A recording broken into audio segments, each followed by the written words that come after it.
ketika kita sudah meminta satu hal secara terus-menerus, bahkan belum terkabulkan, tapi yang datang kematian dulu. Yang saya tanyakan, apakah Allah tidak suka dengan doa saya?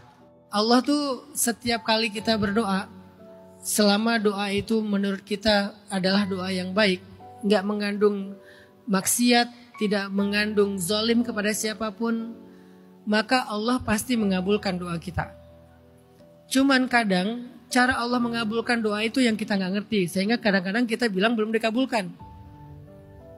Padahal dikabulkan doa itu adalah pasti. Kenapa saya bilang pasti?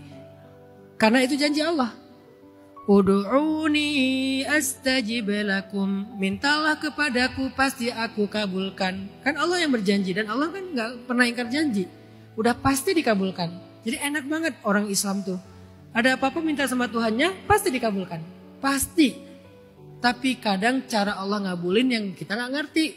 Akhirnya kita bilang belum dikabulkan. Nah, pertanyaannya bagaimana cara Allah mengabulkan doa kita? Sekurang-kurangnya ada 3.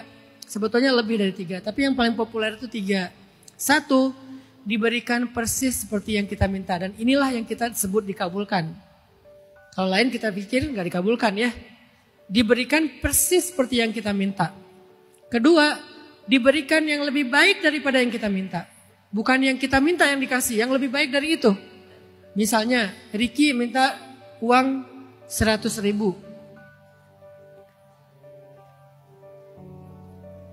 Kalau Ricky itu lebih suka kalau minta uang 100.000, dikasih 100.000 atau dikasih 1 juta? Pasti semua kita pengen yang lebih baik kan? Tapi dalam hubungan kita dengan Allah, seringnya kita merasa lebih tahu daripada Allah. Dikasih 1 juta, kita bilang, loh ya Allah kan saya minta 100, kenapa dikasih 1 juta? Allah gak benar nih, padahal 1 juta itu lebih baik daripada 100.000. Sering kita bersyukur, kalau kita minta 100.000 dikasih 100.000, kita bersyukur Allah baik banget. Tapi kalau dikasih 1 juta, kita gak bersyukur, kita bilang Allah gak mendengar doa saya, padahal udah dikasih lebih baik. Ini tentang kita ngerti Allah atau enggak. Tadi ma'rifatullah, mengenal Allah atau tidak.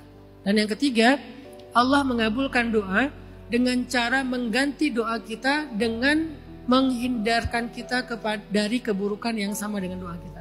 Misalnya, doa kita itu buruk. Tanpa kita tahu, di dalam doa kita itu ada keburukan. Misalnya, ya Allah, semoga saya keterima kerja di situ. Ternyata kalau kita kerja di situ, nanti kita terjebak dalam perselingkuhan misalnya. Suami melamar kerja, istri berdoa, ya Allah semoga suami saya dapat kerja. Pas pulang gimana yang gak lulus mah, gak keterima mah, ditolak, sedih. Padahal bisa jadi itu cara Allah menyelamatkan hubungan rumah tangga mereka dari sebuah masalah yang lebih besar.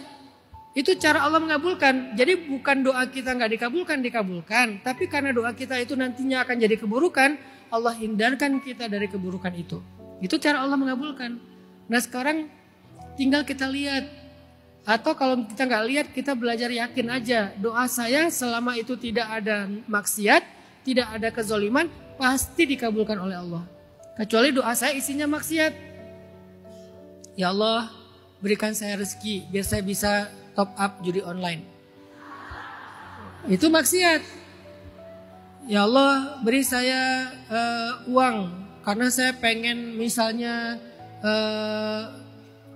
menzalimi orang lain dengan melakukan kejahatan apa gitu. Itu nggak akan dikabulkan. Tapi kalau nggak ada unsur maksiat dan zalim, udah pasti dikabulkan sama Allah. Tinggal kita mau yakin nggak dari 3 ini mana yang Allah berikan dalam hidup kita. Kalau sebetulnya ada yang keempat, kelima dan seterusnya. Yang keempatnya apa? Nggak dikabulkan di dunia, nanti dikabulkan di akhirat. Seperti orang minta jodoh. Ya Allah beri saya pasangan hidup. Meninggal, belum menikah. Maka nanti dia akan menikah di surga. Ya Allah jadikan saya orang kaya raya. Meninggal, miskin. Nanti dia akan jadi yang paling kaya di surga. Ya Allah kasih saya keturunan. Meninggal, gak punya anak. Nanti Allah kasih dia keturunan yang banyak di surga. Karena di surga itu kita masih bisa punya anak. Tenang aja. Bukan cuma di dunia orang bisa punya anak, di surga pun bisa punya anak. Tapi nggak perlu lagi wahnan ala wahnin, nggak perlu lagi cewek itu mengandung dalam kepayahan demi kepayahan, nggak perlu. Kapan pengen punya anak? Saat itu juga punya anak. Anak kandung darah daging tapi tidak perlu mengandung, tidak perlu melahirkan. Saat itu juga punya anak. Gimana caranya? Allahu a'lam. Allah Maha Kuasa. Tapi anak itu anak kita banget. Sehingga nanti di surga satu kerajaan itu isinya anak-anak kita semua itu. Si sulung, si bungsu, si apa, cucu apa. Jadi keluarga besar kita itu jadi rakyat di dalam sebuah kerajaan di surga. Seberkah itu kehidupan di surga. Tapi tidak ada wahnan, tidak ada kepayahan. Jadi nggak perlu takut perempuan nanti masih harus hamil lagi. 9 bulan melahirkan, capek deh. Enggak.